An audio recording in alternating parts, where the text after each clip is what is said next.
2.5 million वर्ष अगाडि पूर्वी अफ्रिकामा अस्ट्रालोपिथेकस बाँदरबाट विकसित भएको अहिलेको मानव होमोस्यापिन्स पृथ्वीमा रहेका करिब 87 लाख प्रजातिको बादशाह भएको छ। हरारीका अनुसार 1 लाख वर्ष अगाडि मानवको प्रजाति एक्लै थिएन। युरोपको ठन्डी क्षेत्रमा नियन्डरथल जातको मानव बस्थे, एसियामा होमो इरेक्टस र इन्डोनेसियाका टापुहरूमा सोलेनेसिस हिँडुल गर्थे। यस्तै अरू पनि दुनियाँमा अलग अलग ठाउँमा रहे, तर आज होमोस्यापिन्स मात्रै दुनियाँमा छ। 1 लाख वर्षको अवधिमा होमोस्यापिन्स कसरी विश्व विजेता बन्न सफल भयो भन्ने बारेमा हरारीले 3वटा क्रान्तिहरू विभाजन गरेका छन्। 1. Cognitive revolution. छोटकरीमा कग्निटिभ रिभोल्युसन भनेको डेभलपमेन्ट अफ ब्रेन हो। सुरुवाती चरणमा होमोस्यापिन्सलाई खान र बस्नलाई शिकार गर्नु पर्थ्यो। त्यो समयमा होमोस्यापिन्सहरू फुड चेनको एक हिस्सा मात्रै थिए। आफूभन्दा कमजोर जनावरको शिकार गर्थे। सिंह र बाघ फुड चेनको बादशाह थिए। तर आगोको आविष्कारपछि परिस्थिति बदलियो। आगोको आविष्कार अगाडि स्यापिन्सहरूले काँचो मासु खानु पर्थ्यो। यसै कारण उनीहरूका दाँत आन्द्रा एकदमै ठुला हुन्थे, तर दिमागको साइज सानो थियो। आगो पत्ता लगाइसके पछाडि स्यापिन्सहरूले पकाएको मासु खान थाले, जसले गर्दा पचाउन समय पनि थोरै लाग्यो। दाँतहरू पनि सानो हुँदै गए। आन्द्राहरूमा परिवर्तन आयो। दिमाग यानि कि सोच्ने क्षमता बढ्यो। मानवहरू एकाएक एक अर्काबीच भाषागत कुराकानी गर्ने भए। 81 आएको यो परिवर्तनलाई वैज्ञानिकहरू अनुवांशिक उत्परिवर्तन जेनेटिक म्युटेसन भन्दछन्। त्यसपछि शिकार गर्न इम्प्रुभ टुलहरू प्रयोग गर्न थाले। तेज दिमाग, एक आपसमा संवाद, सोशल एबिलिटिजको प्रयोगले कोअपरेट गरी आफूभन्दा शक्तिशाली जनावरहरूको पनि शिकार गर्न थाले र फुड चेनमा 1 नम्बरमा आए। वैज्ञानिकको अनुसार होमोस्यापिन्स अरू प्रजातिको मानवसँग सम्पर्कमा आएपछि 2वटा कुरा हुन सक्ने बताउँछन्। 1. इन्टरब्रिडिङ थ्योरी, 2. एक्सटिन्सन थ्योरी। होमोस्यापिन्सहरू आगो पत्ता लागेपछि युरोप, रसियातिरको ठन्डी ठाउँमा बसाइ सरे।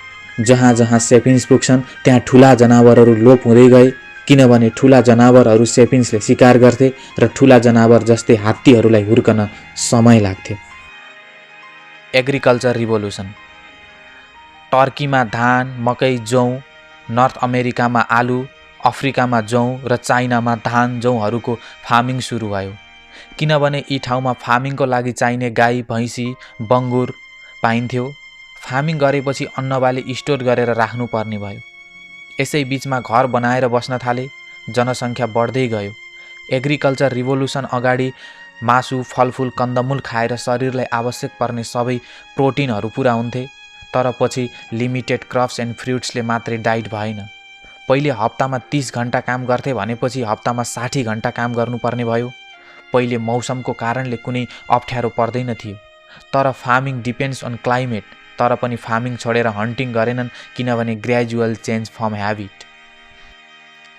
एग्रिकल्चर रिभोल्युसन अगाडि मानव समूह सानो हुन्थ्यो, तर पछि धेरै हुन थाल्यो। सबैलाई एउटै समूहमा मिलाएर राख्न काल्पनिक कथाहरू बनाइयो, जस्तै धर्म, भगवान, पैसा, राज्य, ठुला कर्पोरेसन, मिथकहरू, संविधान। समयक्रममा यति शक्तिशाली भइदियो कि मानिसहरूले त्यसमा विश्वास गर्न थाले। मानिस डुअल रियालिटीमा जीवन व्यतीत गर्न थाले।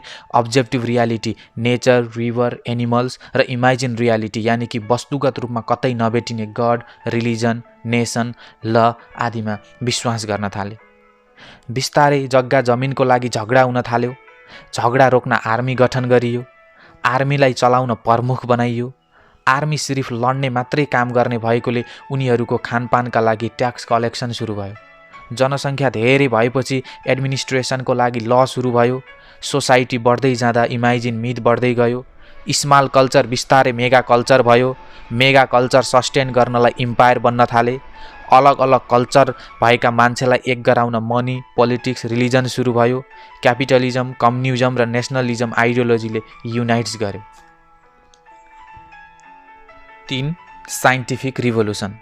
16-17 सेन्चुरीमा युरोप साइन्टिफिक रिभोल्युसनको केन्द्र बन्यो। क्यापिटलिस्ट, स्पन्सर, रिसर्चर, जसको कारण न्युटन्स ल अफ मोसन पत्ता लाग्यो।